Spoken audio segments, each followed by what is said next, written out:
Hi, my name is Clinton Walker and I'm the founder of Pragmatyq. And today I'll be covering the topic of non-human identities as part of the Cloud Security Alliance Summit 2025. So I'm going to give an overview of non-human identities and how to master that in the modern world as a business as well as an individual, but predominantly for a business.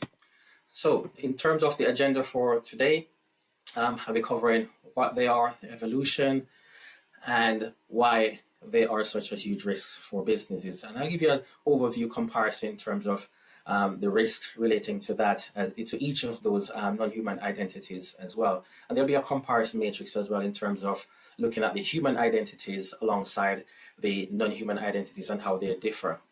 And then I'll move on to some compliance challenges and regulation challenges whereby non-human identities need to comply with, or business need to comply with those to make sure that they're keeping their business compliant and secure and adhering to those regulations. And at the end, I'll give an overview or summary overview of tips and takeaways that you can go away into your businesses and implement from a practical perspective. And then there'll be a Q&A and then we'll close.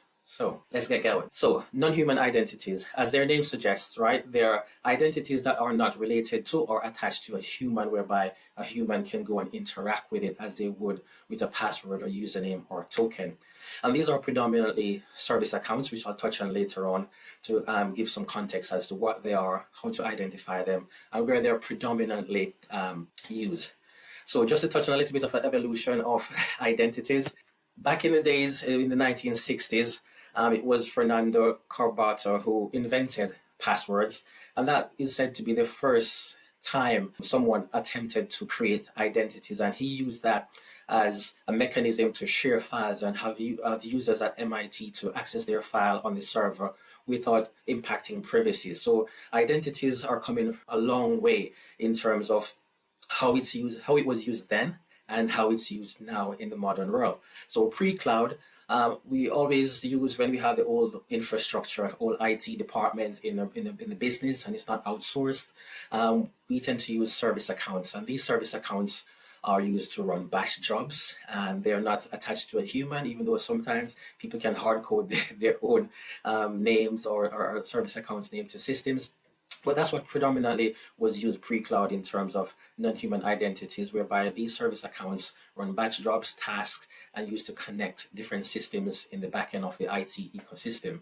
So if you fast forward now to an era where automation is the big thing, again, from service accounts through to automation, and one of the key areas that we identify as one of those first early movers in terms of automation using non-human identities is around backup and data transfer. So whether it be data transfer from a web portal or data transfer from other mechanisms in terms of secure connections, etc., over the internet, we saw that in the backup where people could write scripts, or the team could write a script, but that script also have its uniqueness and its unique ID where it needs to talk to the database and the backup system in order to transfer that data. So whether it be an incremental backup or a full backup, that was one of the early intervention where automation and the rise and the use of non-human identities come into being. And now when you look at moving on to cloud and the explosion of cloud, and where now cloud is becoming a de facto, we see where microservices and workloads, APIs, machine identities, and IoT, Internet of Things, chatbots have become commonplace. These are used for specific tasks and to carry out specific functions within the cloud ecosystem, where you're talking to different databases, different systems, partner network, and speaking and communicating with third parties. So these are some of the identities that I'll be covering as well as we go through the remainder of the slide here. So what are some of the risks as it relates to non-human identities that your business will face? So attack surface expansion, and this is where an attacker may gain access to a particular system, which may be a server, one server and a subnet, and they use that access to try and gain further access across the network, across different subnets or VLANs. And that's one of the biggest challenges as well, whereby we've seen in the past where attacks from third parties occur and they've compromised one system and they gradually try to go in stealth mode to try and access other systems on the network to compromise the business. And then lateral movement is another one.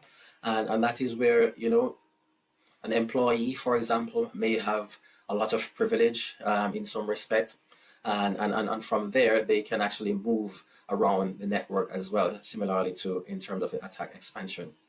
So another risk here is a lack of visibility and monitoring. So most often in businesses, some companies do not have alert and monitoring enabled on some of their servers, on their systems, to identify what's happening on their network. So whether it be a change in username, a change in the configuration of a system, that lack of visibility can lead to a huge risk down the line. So it's important that companies enable monitoring and auditing of their system. Data loss is another big risk when it comes to non-human identities, whereby there's a lack of data loss prevention solution in place to prevent data leakage or exfiltration of data.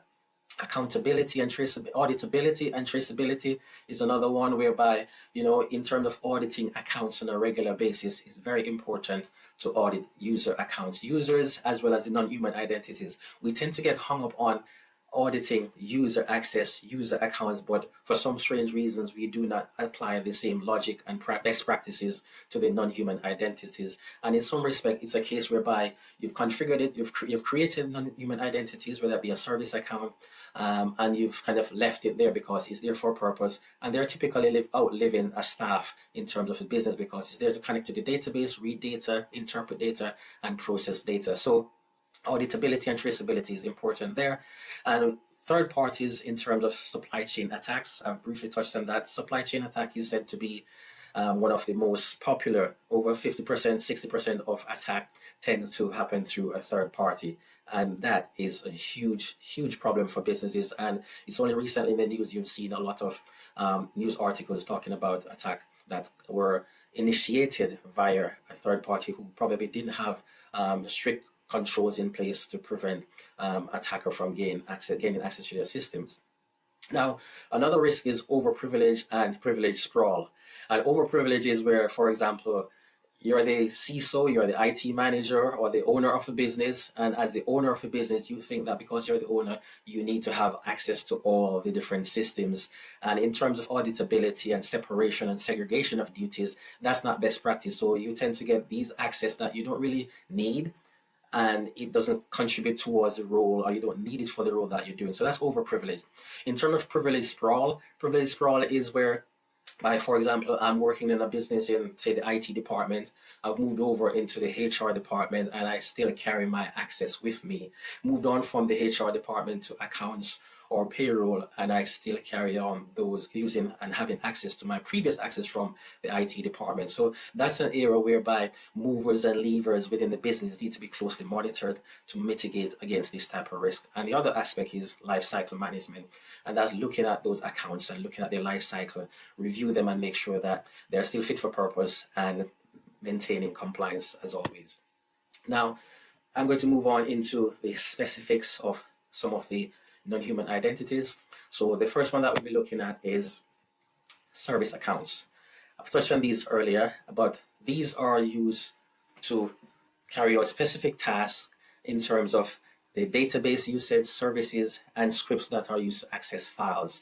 And typically these are used in large databases or in large server environments, and where those non-human identities are needed to make sure that those coupling and integration works smoothly. And a typical example of where these are used is within Windows, Linux, and database identities, pool identities, and in some cases where you need to connect, a database with your ODBC connection and making sure that those interact and connections work really well. Typical risk as it relates to a service account is that it's highly sensitive, and by that, if an attacker were to gain access to it, it could be a really critical impact on the business because it's almost the keys to the drills in terms of data. And the other aspect of risk there as it relates to service accounts is the lack of expiration dates and rotation. And because, as I mentioned before, they do not get subjected to the regular user access management and auditing and checking as well, they tend to go unnoticed and they can be there for years and years, even decades, if that system is still in use. A typical example for real-world attack where accounts were compromised is where the U.S. Treasury compromised keys led to the unauthorized access to data. And these are real life examples and they're not made up, so it's important to protect these non-human identities and treat them in the same respect of compliance best practices.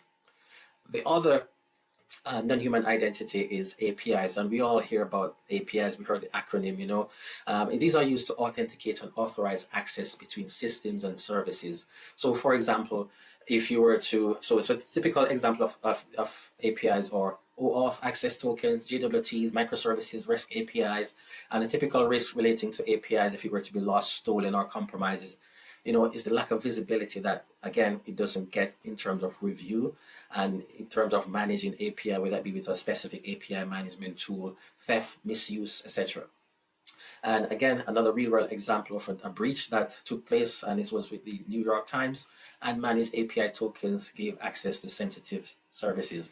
Now, as it relates to APIs, some people might know that APIs are used in various scenarios. So, for example, if you were to look at, you have a e-commerce website and you need to take payments, invariably you'll need to get a payment provider to provide that facility for you.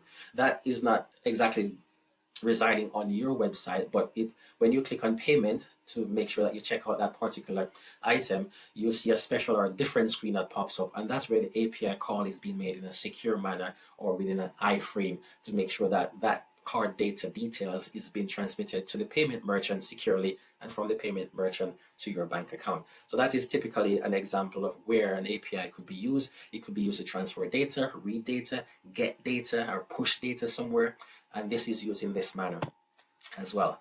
So moving on to the cloud, in terms of CI/CD pipeline development tools, DevOps tools, these are used to automate builds and tests and deployment pipelines. So if you're a developer or you're developing a software tool or a SaaS tool, you're invariably going to be using some aspect of these type of automation.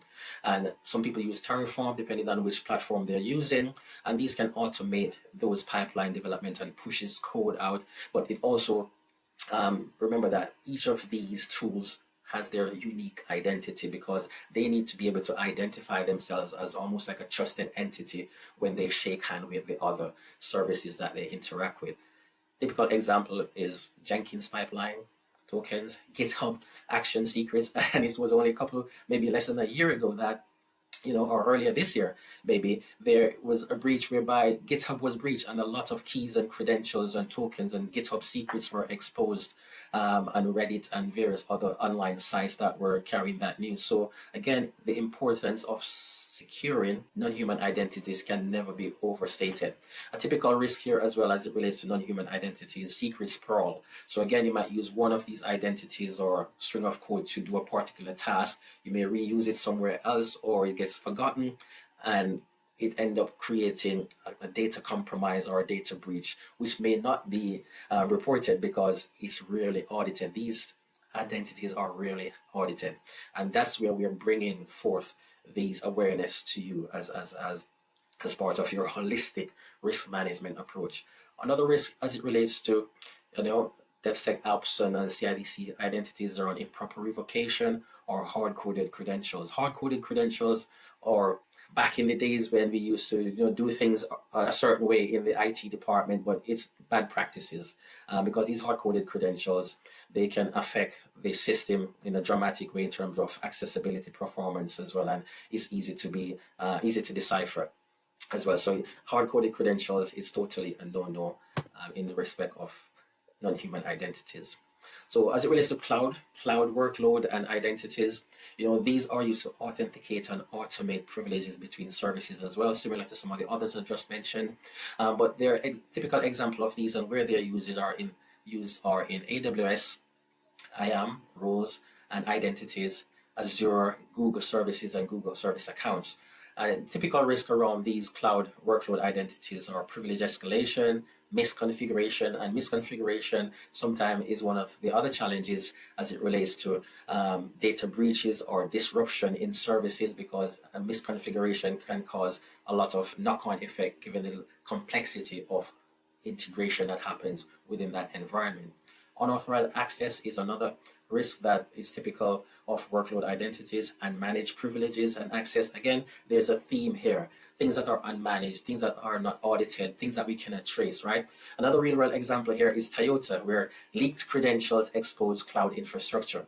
And again, this was a couple of years ago. And it goes to show that, as a security community and industry or professional, we cannot overemphasize the need for regular audits, regular checks, regular review of those logs and monitoring as well within our environment. So IoT devices, again, this is becoming more and more of a challenge as the proliferation of smart devices. So Internet of Things devices, these are smart devices which are used on networks. So some of these can be smart cameras, smart sensors, thermostats, and connected cameras, your Ring doorbell, your fridge, which is also connected as well. And a typical example here, I'm going to drop something here, is an example. If any of you watched The Accountant 2, whereby they were chasing someone and they're looking for data on somebody's phone, and they hack their phone, then they hack their password, they hack the doorbell, they hack the fridges, all the entertainment systems within the house, and the laptop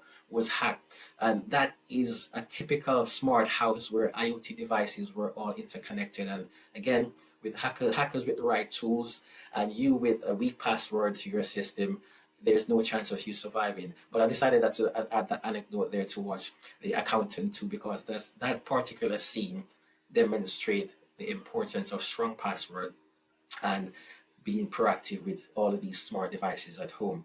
Now, a typical risk there is weak authentication, as I touched on earlier, insecure provisioning, and lack of patching and updating. So software updates are key to these devices as well. And environmental isolation. So it depends on how you isolate some of these critical smart devices as well. And I've worked on an IoT project for a big retailer, and it was a challenge to really secure the ecosystem because there were so many competing objectives and priorities. But with best practices and using industry standards and experienced individuals, you can get there in terms of securing those IoT and smart devices. Now, moving on to machine identities. So machine, that could be your laptop, which has a MAC address, which is the machine identity. It could be a router that comes with a default router ID. These facilitate secure communications between machines. Examples are certificates, VMs, container ID and device IDs are some of the examples, but the laptop MAC address is one of those. Your router address is also one of those. And these things can be found online sometimes if you were to Google some of these, because they're default. And if somebody doesn't change those, it will be a one step closer for the attacker to find out and trace and track that device to try and compromise it or spoof that address. And that's one of the issues there as well with these machine identities, whereby you can spoof a MAC address or an IP address. But there are tools out there now that can prevent that. So the volume is one of those common issues as it relates to machine identities. They're not always tracked. They are not rotated or audited. And again, auditing seems to come up all the time with these challenges with non-human identities. Now, robotics. So when you look at robotics and bots, or robotics process automation, the purpose of these really is to automate repetitive tasks. So if you have a task such as backup, where you need to do it maybe 2 times a day or every day of the week, and then you do a roll-up where there'll be an incremental backup or a full backup as an example, or customer services, So these are used for repetitive tasks. So chatbots is one of those. So your customer service online, most people, when you go on a website, there's a pop-up box ready for you there with a chatbot ready to go.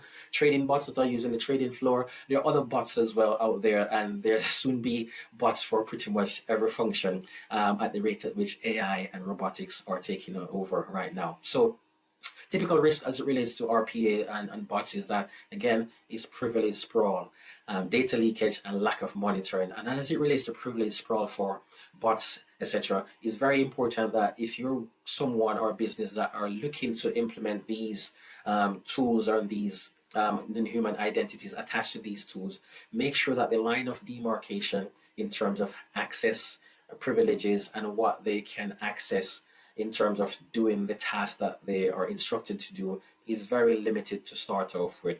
And make sure you monitor these, because if it's some of those smart AI bots or tools, invariably they will learn over time and try to be autonomous. So please keep an eye on that and look at how their privileges may be escalated in some cases as well. So here goes the comparison as it relates to human and non-human identities. So as you can see here, in terms of its representation, in terms of human and non-human identities, the difference is that from an interaction perspective, a user, a human, would interact via using a login screen or a login prompt, right? And in the respect of non-human identities, they are more automated in a non-human fashion. So it's scripts that are running in the background once you initiate a particular action.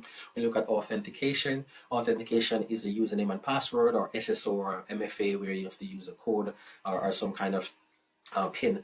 And non-human identities, from an API key perspective, certificates and tokens are used for authentication, similar to what I mentioned previously as it relates to API as one of those non-human identities.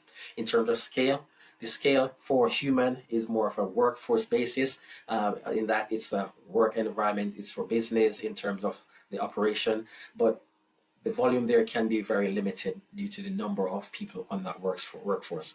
But as it relates to non-human identity, it can be unlimited because there's so many different services from a technology perspective that might be used in the background of the ecosystem. So the speed can also outnumber the human volume. And life cycle in terms of a human is linked normally to a person's role, their responsibility, or even the tenure of their contract. So that identity can be disabled or deleted. Typically in the non-human space is typically persistent and very rarely rotated. And typically they also they could outlive that of the human access or even the business, depending on the nature of the business. So as we move on to compliance in terms of how we make sure that the use of the creation and use of non-human identities comply with regulation and compliance, is that from the left here we have COM, which is the compliance column, is that there's always a lack of visibility and oversight. And we've touched on a lot of that, which is a common theme as we come through this part of the presentation. Lack of visibility. And that's a huge compliance issue, because if you were to be audited, the auditor will invariably always ask for evidence. Show me your evidence of where you've got visibility from monitoring or logging and oversight of these identities. Privilege and overprivilege, which I talked about before, in terms of too much privilege can be a huge risk, especially if that person or that identity doesn't really need that much to carry out the particular role or task that they are deemed to be carrying out. Insufficient monitoring, lifecycle management gaps, that's another big one. And I think people overlook lifecycle management, and I think it's going to be one of those big things in the next couple of years as it relates to the proliferation of bots and AI usage. Credentials management issues, traceability and auditability. We must be able to go in and audit, okay, these are the non-human identities that we've got on this subnet or this network. How do you demonstrate compliance? How do you demonstrate good cybersecurity hygiene, right? So those are some key points and important areas that you need to be able to look at and go back to your team and understand what's been done from a compliance perspective. As it relates to regulations and some of the challenges around regulation, compliance with data protection laws is a big thing. It might sound weird, but in terms of non-human identities and the level of access some of these identities has, sometimes it might breach data privacy laws, because they might need to run a report or take a feed from a particular system or service where they need to take 2 columns, but they might be taking 5 or 10 columns of information because of the way it's been configured as well. So in that, you can indirectly breach laws. And again, some of this might not be noticed because some of these identities are rarely audited, rotated, and monitored. Secrets management is also another area of challenge and risk as well from a regulation perspective. Auditing and reporting, another big challenge, and more the privacy laws around the world are pushing very hard, where we're now living in a compliance and regulated environment where it's so much more important now as it relates to data and people's privacy, as well as the privacy of systems as well, and IPs, right, in terms of intellectual property. Another aspect of the regulatory challenge is the regulation is around access control enforcement, third party and supply chain, which is not going to go away. And that's a huge risk now when you talk to businesses as to what is it that they're most fearful of. And third parties security management and supply chain risk management is another key aspect of that, whereby that's what keeps them up at night. Now, as I finish off, I want to leave you with some of these best practices, some tips, practical tips and takeaway that you can go off into your business to sort of initiate in terms of understanding your non-human identity ecosystem, right? So you can start from whatever that service is. It could be your e-commerce platform, it could be your SaaS platform, whatever it is. These small takeaway points can help you to start that journey and get help with these as well. So first thing, implement continuous discovery and inventorize those IDs and assets. So make an inventory of all of these identities, where they are, how they're connected to other systems, what function they perform, etc. Build up a profile of these identities to understand, the level of data, the type or volume of data that they're actually capturing, processing, so that if there were to be a breach, you can quickly go to each of those identities in the different environments or the different platform that they're in and isolate, investigate, and assess if there were to be a breach. Implement least privilege. Least privilege is one of those underrated area as well, whereby people think that least privilege is a bad thing. I think it's a great thing. So you only give people access on a need to know basis or a need to have access basis. So you can always increase access, but if you give someone a lot of access from the outset, it's very difficult to take back access. So operating a least privilege perspective within the business. Automate and rotate credential management, which is very, very important. Use strong authentication. That cannot be underestimated in terms of non-human identities, because those identities could take down the whole business, the whole platform, because they seem to have more autonomy, access to data and systems, more than how a normal user would in some cases. Remove all unused identities. And again, this is very important. So if you actually run a project and you've created a lot of these identities, you've enabled some ports, you've created new identities, and after the project, you didn't do anything in terms of housekeeping, you could leave live identities and credentials on the network or on those systems that could also aid with an attack, because if an attacker stumble upon these identities, they could compromise your system as well. So make sure you clean up after yourself and do your good housekeeping practices. Remove unused identities, disable ports where they need to be disabled, and make sure that you do your part to ensure good security hygiene.